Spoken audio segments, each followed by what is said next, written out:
مجھے رونا بھی تو آتا نہیں ہائے ندامت سے۔ الحمدللہ رب العالمین والصلاة والسلام علی سید المرسلین اما بعد فاعوذ باللہ من الشیطان الرجیم بسم اللہ الرحمن الرحیم الصلاة والسلام علیک یا رسول اللہ وعلى آلك واصحابك یا حبیب اللہ الصلاة والسلام علیک یا نبی اللہ وعلى آلك واصحابك یا نور اللہ۔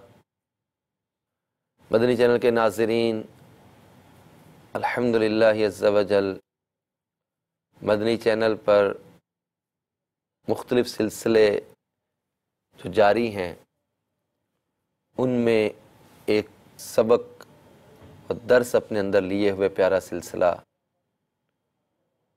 ندامت کے آنسو، اس کے ساتھ ایک بار پھر آپ کی بارگاہ میں حاضر ہیں۔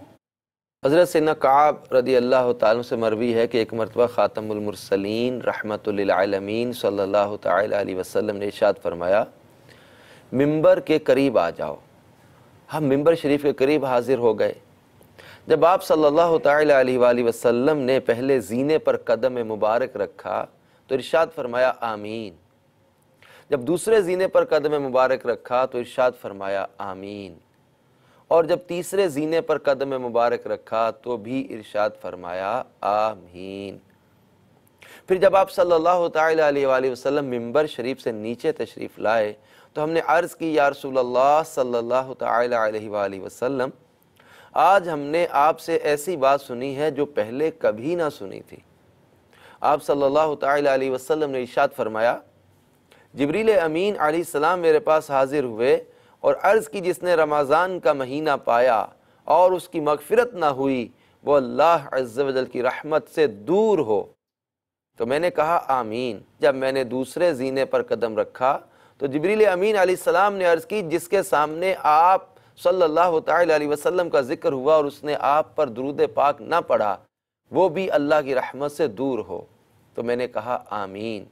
پھر جب میں نے تیسرے زینے پر قدم رکھا تو جبریل امین علیہ السلام نے عرض کی، جس نے اپنے والدین یا ان میں سے کسی ایک کو بڑھاپے میں پایا پھر انہوں نے اسے جنت میں داخل نہ کیا تو وہ بھی اللہ کی رحمت سے دور ہو۔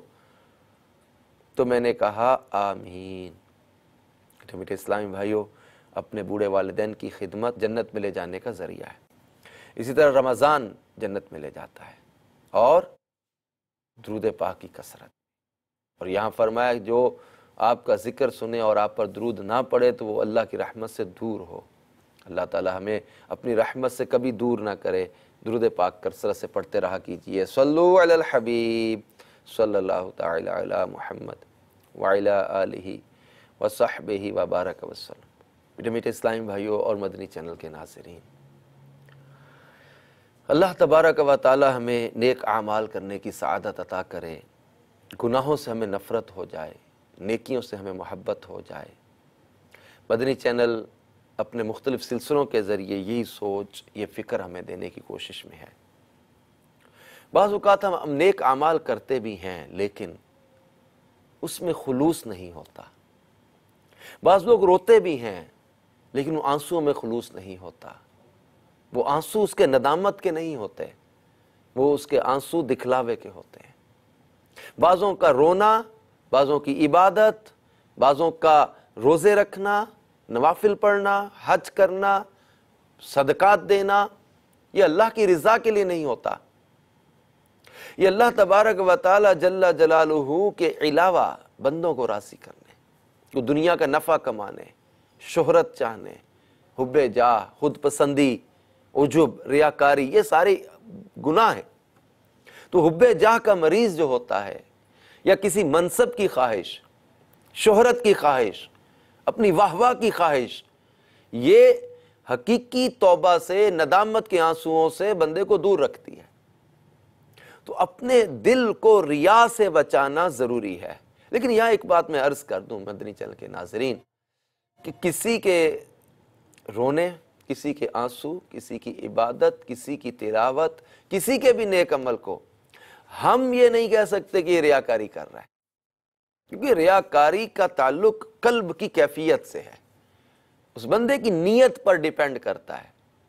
اس کے آنسو، اس کا یہ رونا، یہ ندامت کے ساتھ ہے یا کہ واہ واہ کی خواہش ہے کہ لوگ اس کو نیک سمجھیں، لوگ اس کو بڑا خوف خدا والا سمجھیں، لوگ اس کو سمجھیں کہ یہ بزرگوں کی خصوصیات اس کے اندر پائی جاتی ہیں۔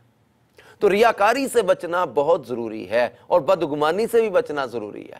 کسی کے بارے میں بدگمانی نہیں کی جائے گی کہ یہ غلط ہے، یہ رونا اس کا غلط ہے، اس کی عبادت غلط ہے، اس کا بیان کرنا، تلاوت کرنا، نعت پڑھنا یا کوئی بھی نیک عمل کرنا، تو کسی کے بارے میں بدگمانی نہ کی جائے، لیکن اپنے اپنے قلب کی کیفیت پر ہم سب غور کریں کہ میرے اس عمل میں اگر میں تنہائی میں کر رہا ہوتا تو کیا کیفیت ہوتی، اور کوئی بندے دیکھ رہے ہیں تو اب میری کیفیت کیا ہے، کہ لوگوں کو دکھلاوے کے لیے، لوگوں کو دکھانے کے لیے، یا کسی منصب یا کسی شہرت کو پانے کے لیے۔ اس ضمن میں ایک بڑا ہی حکمت بھرا واقعہ تذکرۃ الاولیاء میں ملتا ہے۔ حضرت سیدنا مالک بن دینار رحمت اللہ تعالی بہت بڑے بزرگ ہیں۔ حضرت مالک بن دینار دمشق میں سکونت پذیر تھے، حضرت امیر معاویہ رضی اللہ تعالیٰ عنہ کی تیار کردہ مسجد میں اعتکاف کیا کرتے تھے۔ ایک مرتبہ ان کے دل میں خیال آیا کہ کوئی ایسی صورت پیدا ہو جائے کہ مجھے اس مسجد کا متولی بنا دیا جائے۔ چنانچہ آپ نے اعتکاف میں اضافہ کر دیا اور اتنی کثرت سے نمازیں پڑھیں کہ ہر شخص آپ کو ہمہ وقت نماز میں مشغول دیکھتا، لیکن کسی نے آپ کی طرف توجہ نہیں کی۔ 1 سال اسی طرح گزر گیا۔ ایک مرتبہ آپ مسجد سے باہر آئے تو ندائے غیبی آئی، اے مالک تجھے اب توبہ کرنی چاہیے۔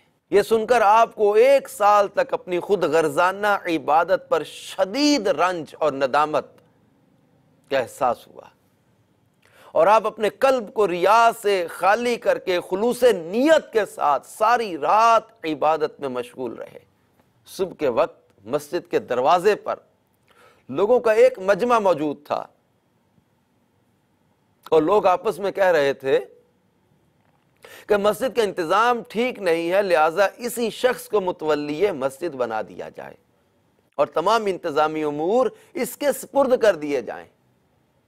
سارا مجمع اس بات پر متفق ہو کر آپ کے پاس پہنچا، اور آپ کے نماز سے فارغ ہونے کے بعد انہوں نے آپ سے عرض کی کہ ہم باہمی طور پر کیے گئے فیصلے سے آپ کو مسجد کا متولی بنانا چاہتے ہیں۔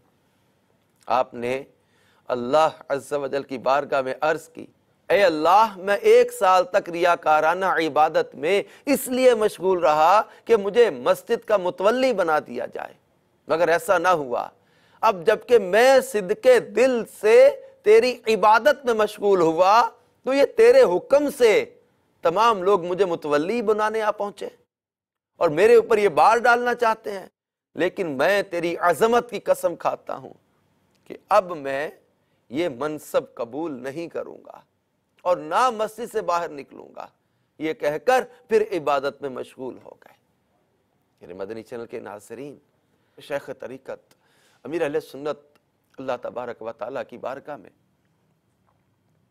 مناجات کرتے ہوئے عرض کرتے ہیں، میرا ہر عمل بس تیرے واسطے ہو، کر اخلاص ایسا عطا یا الہی، کر اخلاص ایسا عطا یا الہی۔ آج تک کبھی بھی کوئی بھی گناہ ہم سے ہوا، اللہ تعالیٰ سے ندامت کے ساتھ، شرمندگی کے ساتھ معافی مانگ لیں۔ یہ ریاکاری بھی گناہ ہے۔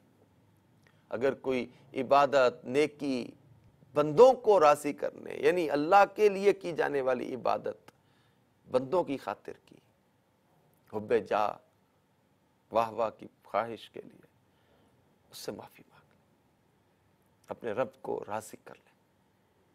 حقیقی ندامت جو ہے یہ انسان کو عزت بھی دلواتی ہے، اللہ تعالیٰ کا قرب بھی دلواتی ہے۔ اللہ کے لیے کی جانے والی عبادت بندوں کو راضی کرنے کے چکر میں کریں تو کیا خیال ہے کہ ہم عزت کو پا لیں گے، ہم بلندی کو پا لیں گے؟ نہیں، عزت دینے والا کون؟ اللہ۔ تو ہم اللہ کے لیے خالصاً عبادت کریں، وہ مالک ہمیں دنیا میں بھی عزت دے گا، ہمیں آخرت میں بھی عزت عطا کرے گا۔ اللہ تعالیٰ ہماری زندگی بھر کی ریاکاریوں دکھلاووں پر ہمیں حقیقی ندامت عطا فرمائے اور ہمارا ہر عمل اپنی خاطر کر دے، ہمیں خلوص کی دولت عطا فرمائے، آمین بجاہ النبی الامین صلی اللہ تعالی علیہ وآلہ وسلم۔ مجھے رونا بھی تو آتا نہیں ہائے ندامت سے،